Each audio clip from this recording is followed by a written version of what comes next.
You heard the title of this telecast. It was sort of inspired by something that happened to me when I was 6 years old.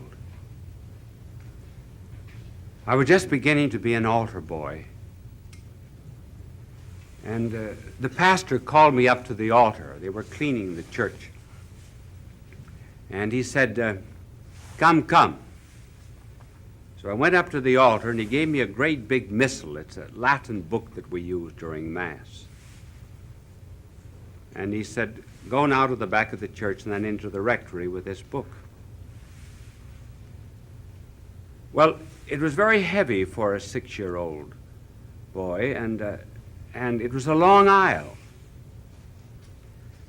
So as I got toward the end of the aisle, I began running, afraid I wouldn't make it. And there was coming into the church a woman with a basket with bundles. One bundle I remember was potatoes. And I bumped into her, knocked her over, the potatoes, I fell over, and I fell in front of the big Latin book. And she said, why don't you read comic books like the other boys?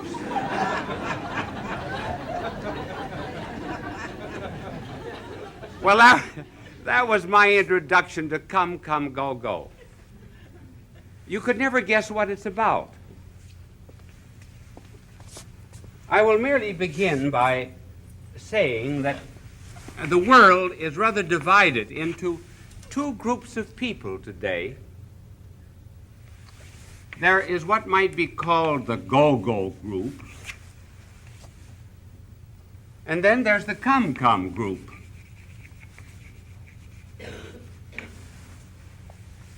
The go-go group is the new breed. The come-come is the old breed. The go-go demand that we go into the world. We live in a secular universe. We must serve it. The come group is come apart. Get away from the world. It's wicked. Go-go's God is dead. The world is wicked and evil. This is the group that believes in the pendulum without the clock. And this is the clock without the pendulum. This is the flowing waters without a bed to the river. This is the bed with no waters in it.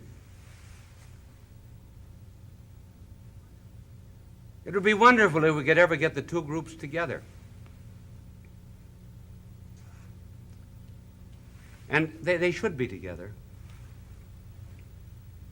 Because when we go back to the life of our blessed Lord, we find that the first words of his public life were, come. Come to me. And the last words of his public life were go. Go into the world. Come first to get an idea, strength, inspiration, motivation.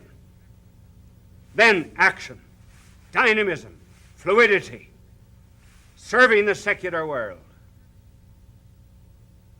This is the way the two should be kept together.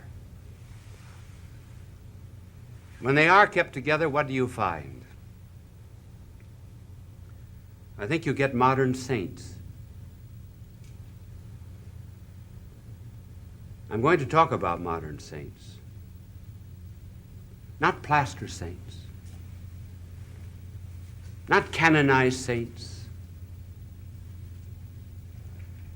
saints that are uncanonized, but rather those whom the world, not whom religion, those whom the world regards as saints. And their common characteristic is this. It's a phrase from Thomas Aquinas. Contemplata alias tradere. In other words, go and give to others what you have already contemplated. First the come, the idea, the contemplata. Then the go, deliver it to others. Now, quite apart from any view that you may have concerning these whom I am about to mention, about their politics, their economics, their theology, or anything else, whom does the world generally regard as the four great leaders and saints? Gandhi. That's one. Two, President John F. Kennedy. Three, Pope John the 23rd. And fourth, Hammarskjöld.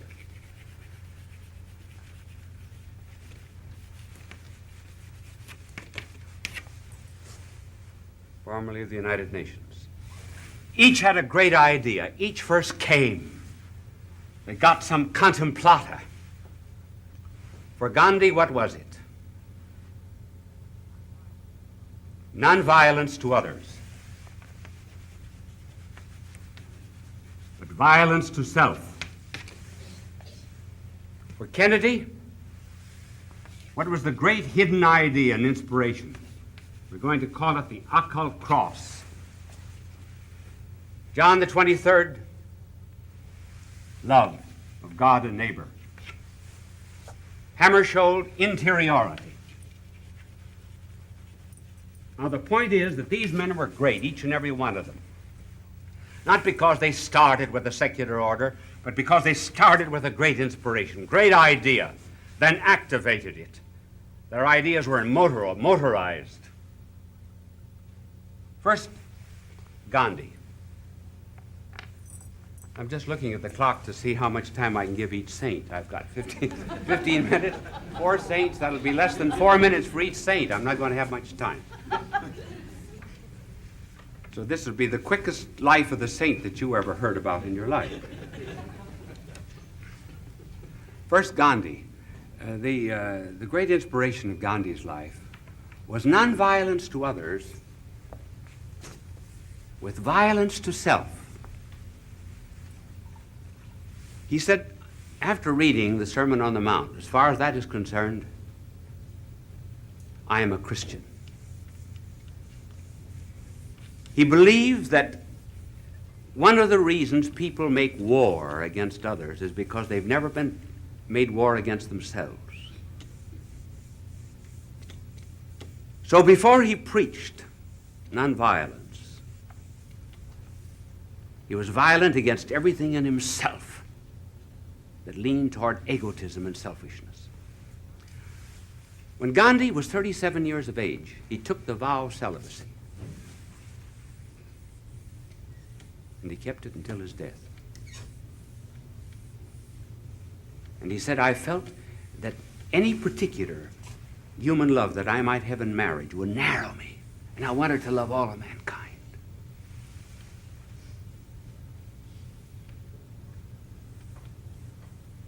And then another form of violence, fasting. Gandhi wrote better about fasting than I think any man in our contemporary world. He related prayer and fasting. Prayer, he said, attaches us to God, but fasting detaches us from creatures. And then he gave a new concept to fasting. He said, fasting has great influence on those whom we love. Whom we love. He said it will not have a great effect on tyrants, but it will on others. He wanted, first of all, by his fasting, to share in the hunger and the misery of his own people. And the only way that he could do this was by feeling within himself the gnawing pangs of hunger. And after he had conquered himself, then he began preaching nonviolence to others. And for what reason? For the sake of freeing the untouchables. those people of India that were ignored. One was not even to touch them. And he fasted to free them. And that Gandhi did. So his great contemplata was this idea from the Sermon on the Mount. Crush the ego, and then you'll begin to have influence on society. So it's first the come, then the go. And then the second, President Kennedy. You know, I read 5 or 6 books on President Kennedy, and none of them seemed to strive to catch the soul. What was it? The books that you read are only succession of events. It's very much like describing a violin solo by dragging the hair of a dead horse over the entrails of a dead cat. The soul is gone. What was the contemplata? What was the great idea? I think it was the occult cross. Something that one did not speak about. He knew what it was, he knew it from his faith, but I'm not speaking just of that. He had hurt his back playing football at Harvard. Then on August the 2nd, 1943, when he was lieutenant commander of a PT boat in the Pacific, Japanese destroyer spotted them in the dark and cut the boat in two. One of the men were killed. In fact, all were announced later as dead. He was in the water 13 hours. But when that destroyer hit his PT boat, he was thrown flat on his back on the boat, and he said, "Now I know what it is to die." That back was a cross, occult. Came to know pain. Pain that wasn't to be spoken of. 2 operations. Twice given the last rites of the church. Campaigning, he would sometimes go to the entrance of a hall where he was to lecture with his crutches and then throw the crutches down in order that no one would know that he was in pain. This was something to be hidden. Now, what does pain do to make a man great? Well, pain is a purifier. We get learning out of books, but we get wisdom from suffering. Never go to consult a man who hasn't suffered in some way. Pain is like the tightening of the strings of a violin. Produces better melody. Pain is like the hammer and the chisel, hacking away great chunks of egotism and selfishness on a rock in order to bring out the form. Pain is the burning away of dross in order to reveal gold. And that pain and that agony, he continued until the night before the cross became rather revealed in Dallas, when he said in a lecture, "The old men dream dreams, and the young men see visions," as he put it in his inaugural address as he concluded. On this earth, God's work is our work. This, I think, was the contemplata, the come, that made him great. For the Lord had laid on him his crucified hands and left the scars on Kennedy, scars that made him great. Pope John, well, he's simple to analyze. His contemplata was simply love of God and love of neighbor. That's why he had such a wonderful sense of humor. He lived in 2 worlds. Love mankind I remember he told me once, he said, my philosophy of life is never to make anything complicated. Make everything simple. But when he was a cardinal, for example, in Venice, sometimes the canals overflow. And this particular day, there was a heavy rain and the canals overflowed and the water was about 6 inches deep. He went into a wine shop. And the winekeeper was a bit embarrassed to see the Cardinal of Venice coming in, and he said, dry throat, Eminence? He said, no, wet feet. I remember, I went in for an audience once with Karsh. Remember the famous photographer? And Pope John posed for the photograph, and then he turned to me, and he said, you know, listen, from all eternity, God knew that I was going to be Pope. He had 80 years to work on me. Why did he make me so ugly?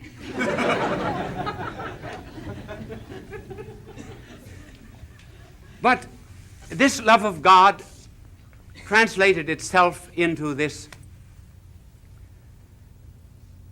beautiful dictum of his, namely, I love all humanity, and that's why I can never feel harsh toward any man. That's why I think he was the one to call the council. So he opened the doors of the church and brought the church out into the world. Brought the world into himself. Those great big arms of his were almost like those great columns of Bernini, except that they were fleshy, and he could, in a certain sense, embrace all humanity. And this was the one who made men love one another. That was his contemplata. He first came. Come to me, all ye who labor and are burdened. He did. He came. Then he went. Yet because he had an idea. Not just an action that turns into busybodyism, as it always does when one lacks a master emotion. And then finally, perhaps the one who was least known of all, and one of the truly great men of our times. There was only one man, I suppose, who ever knew him.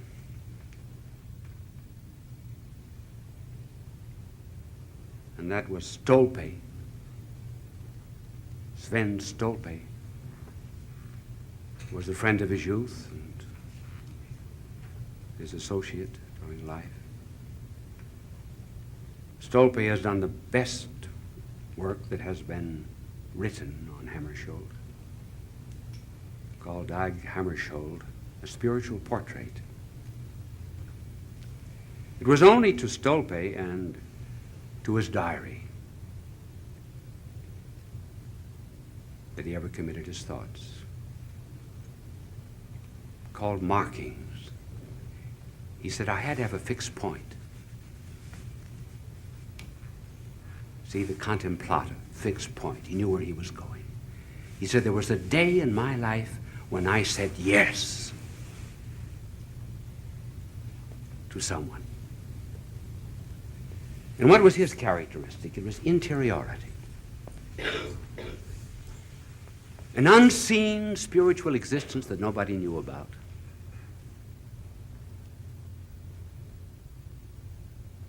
When he was a boy, he lived intimately with the sorrow of his father. His father was a political figure. He suffered unjustly, labored under many false accusations. And in the midst of that, Hammarskjöld began turning to the scriptures and saw that that was the life of Christ, that he had suffered and died in order to bring peace to the world.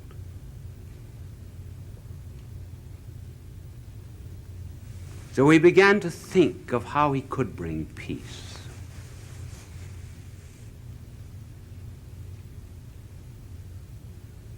Stolpe says of him, he never married.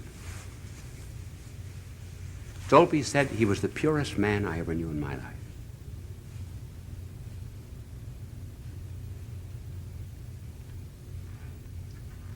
And he wrote 3 brief poetic lines about his chastity, in which he said,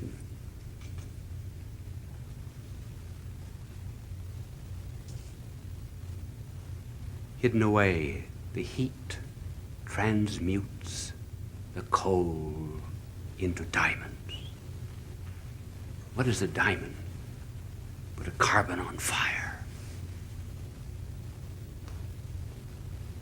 And so he said he felt that by not using this power, it could be transmuted. As he put it in another way, on another occasion, he said there are various ways of getting with a great creative act, and one way, he said, is to not just the sexual act. It is one complete and total act of sacrifice. He prayed that he might gather his whole life up into one such brave moment of surrender. And before he left for the Congo, he wrote on his, he asked that a plaque be put up for those who give their life to peace. And 13 days after that, 13 years to the very day, he was killed. And he wrote something which sums up his life. He said, the road, you must follow it. The fun, you must forget it. The pain, you must endure it. The truth, you shall be told it. The end, you shall pursue it. These are our saints, the men who came first to God and then went. It does not require much time to make us a saint. It requires only much love.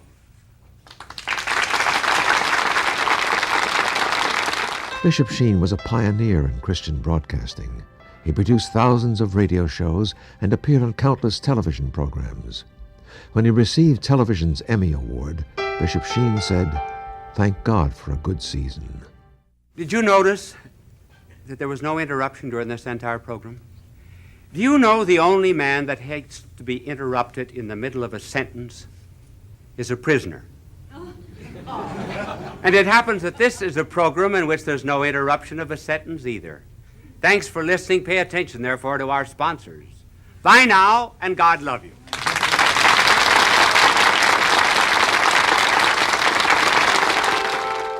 Fulton J. Sheen is indeed a man for all seasons. He walked a paced beat, allowing us to glimpse his nature and ponder its worth and to enjoy its presence. Bishop Sheen authored over 90 books. He broadcast countless radio and television programs and ministered in many parts of the world to people of every belief. As he said many times, it is not a unity of religion we plead for, but a unity. When I was coming in to the airport the other day, there was a soldier who evidently had been away for a couple of years, and his wife was there, young wife, to meet him at the airport, and they had a very warm embrace, and he was looking over her shoulder as he embraced her, and he says, "Oh, there goes Kitty McCoy." And the wife said, "Who is she?" Oh, he said, "She was the stewardess on our flight." She said, "How did you know her name?" Oh, he says, "The names were up on the bulletin board, pilot, co-pilot, stewardess." She said, "What was the pilot's name?"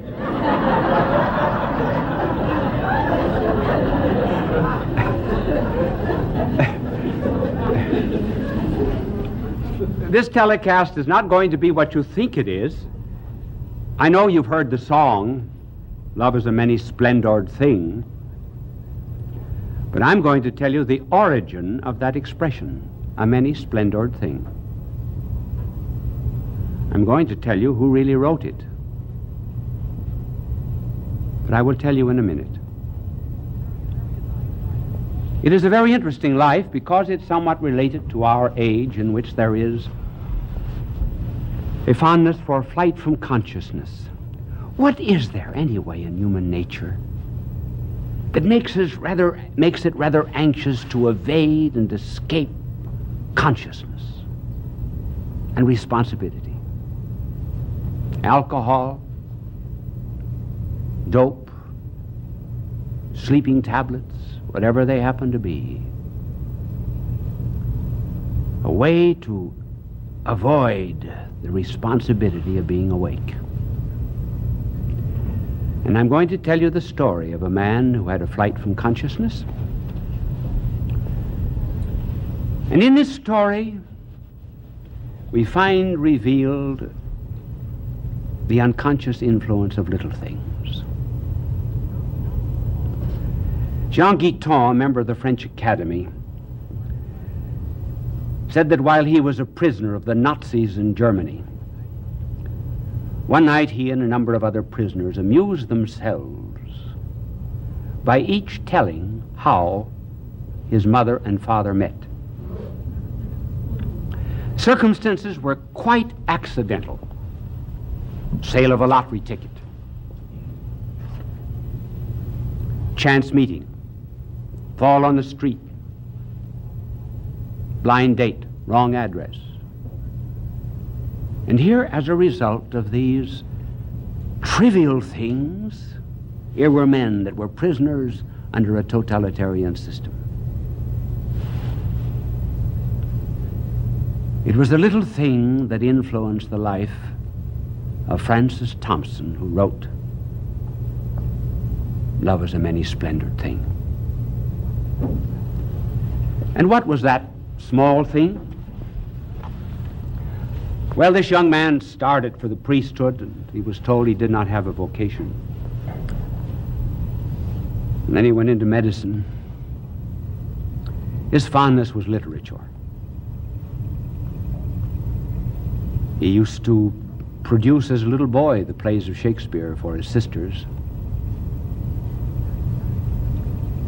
And as he was studying medicine in the University of Manchester,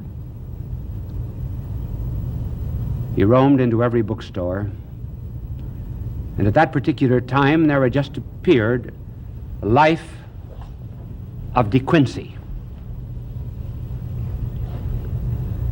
He evidently had mentioned the fact that at home that he loved De Quincey.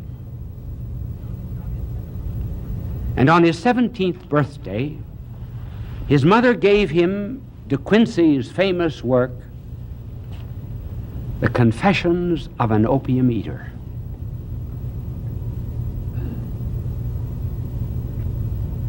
And his 17-year-old eyes fell upon this line of De Quincey.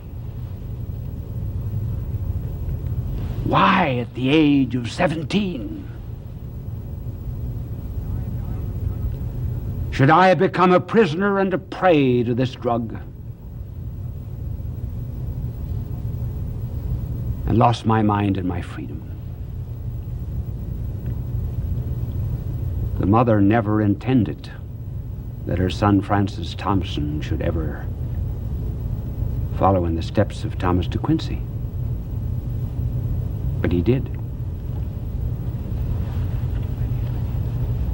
So he went in for the psychedelic, for the flight from the unconscious.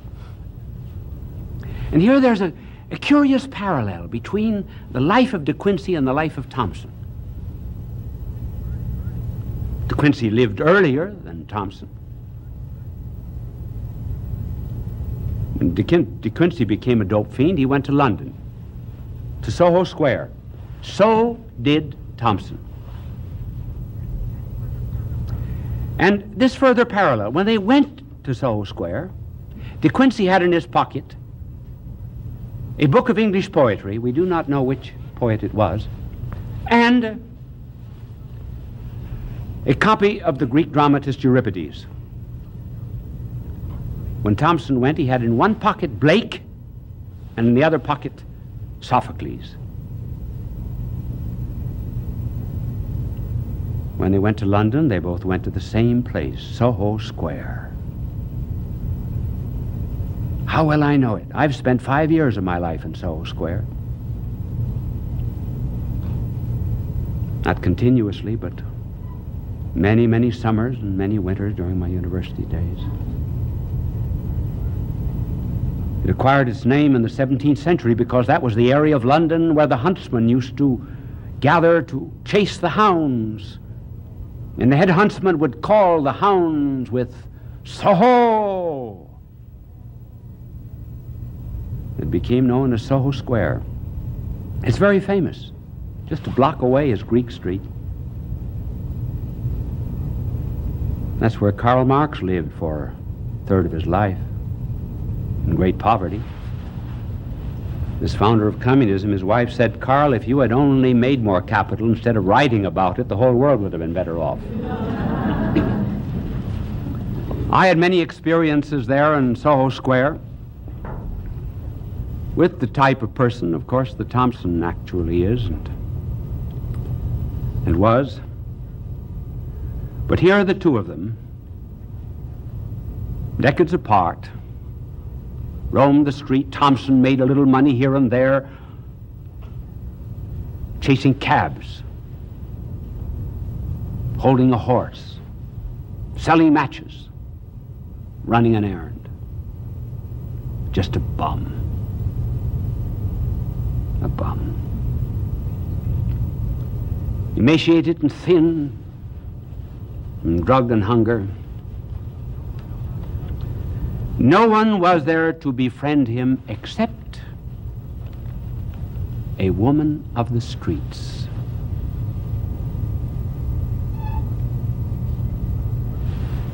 And one wonders, in all of literature,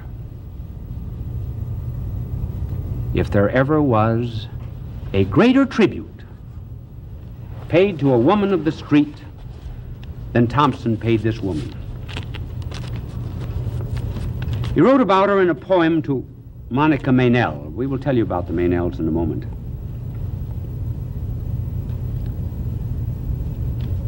And this is his description.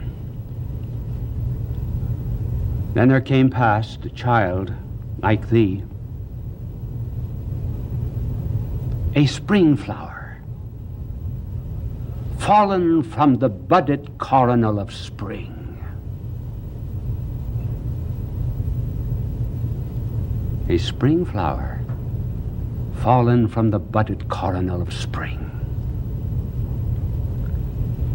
And through the city streets blown withering, she passed, oh brave, sad, lovingest, tender thing, and of her scant pittance did she give, that I might eat and live.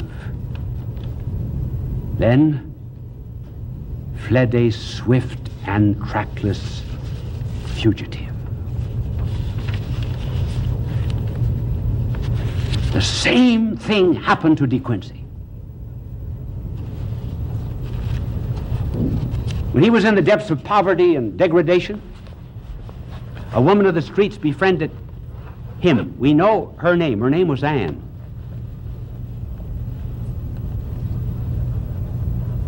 Thompson, or rather St. Augustine, never gave the name of the woman with whom he lived before he was converted.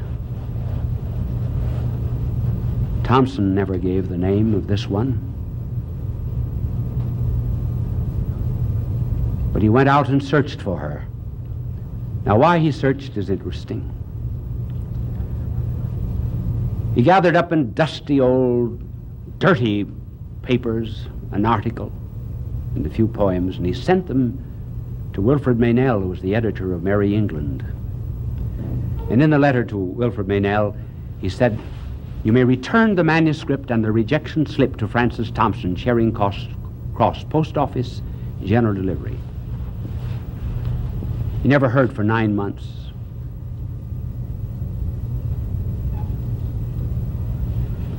So in those 9 months, he went into despair.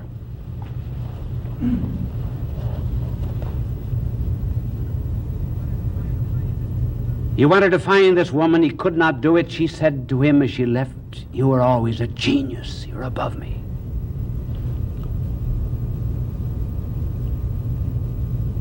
And sinking lower and lower, He then took up his residence in Covent Garden. Covent Garden at one end in London was the Opera House. Down the street, Maiden Lane Church. You go down 2 or 3 steps to go into it. Wish we had an hour and a half. I would tell you about an interesting character that I met there. But in television, you get time in segments. And then in front of the opera was Covent Garden. Covent Garden was where all of the produce of England was brought every morning. So in those days of Thomson was born in 1859. In those days, there were 2-wheeled carts, horses, baskets, dirt, and refuse. And he used to sleep under those carts, being awakened by the pounding of the horses' hoofs. And I wonder if anyone, ever weary of life, ever penned such lines as these. Forlorn and faint and stark, I had endured the watches of the dark and the abashless inquisition of each star. The abashless inquisition of each star. Yea, was the outcast mark of all those heavenly passers' scrutiny.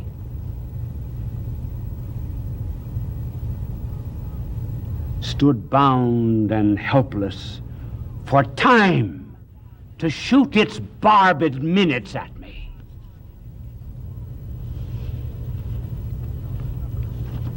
Suffered the trampling hoof of every hour in night's slow-wheeled car, until the tardy dawn, dragging me at length from under those dread wheels, and bled of strength, I awaited the inevitable last. So he decided to take his life. And he'd saved up his pennies, bought enough of dope to kill himself. Under these wheels, he could see a distant clock on the spire of a church. It was that prompted him to say that time was shooting its barbed minutes at him. He took half of the dope, and he felt a hand on his that held him back from the fatal other half. He said it was the hand of Chatterton, a poet that had lived 100 years before.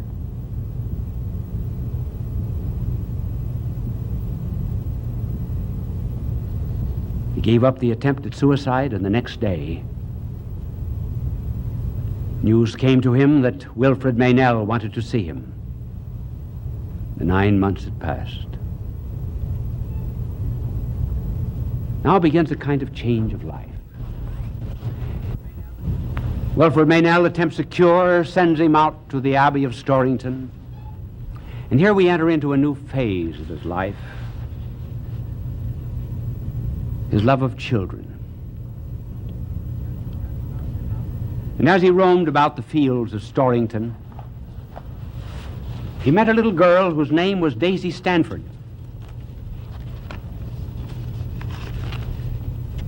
And this is what he wrote of Daisy.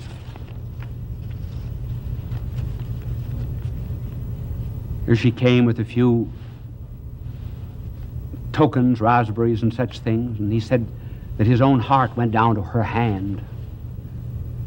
But her beauty smoothed earth's furrowed face. She gave me tokens 3, A look, a word of her winsome mouth, and a raspberry. The fairest things have fleetest end. Their scent survives their close. But the rose's scent is bitterness to him that loved the rose. We will continue in a moment. How often an adult will have an inexpressible love for a sweet child? It's unreciprocated. They do not know they're loved. And this is Thompson's pain. She went her unrepentant way. She went and left with me the pang of all the partings gone, and the partings yet to be. She left me marveling why my soul was sad, that she was glad. Had all the sadness in the sweet, and the sweetness in the sad. And then he ends. Nothing begins, nothing ends. It is not paid with moan, for we are born in others' pain and perish in our own.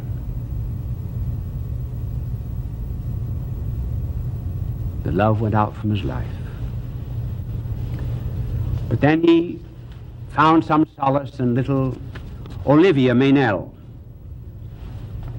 Sweet little child, but here was his life spoiled.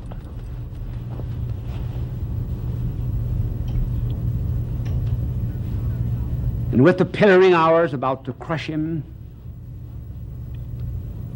he seemed afraid of this beautiful innocence. And he wrote, I fear to love thee, sweet, because love's the ambassador of loss. Love's the ambassador of loss. White flake of childhood, clinging so to my soiled raiment, thy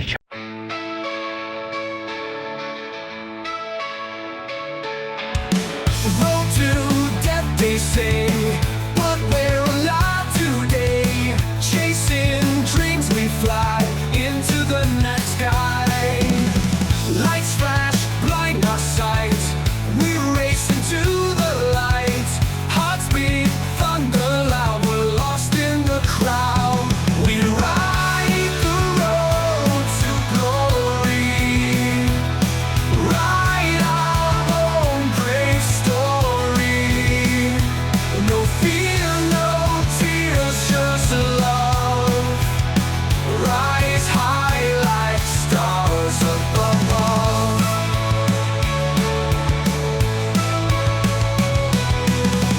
Battles fought and won. We're shining like the sun. Fear falls to the side on this fearless ride. Awards and gold in hand, we take our final stand. Filmmakers, actors proud, we shout our dreams out loud. We ride the road to glory. Write our own great story. No fear, no tears, just love. Rise high like stars above.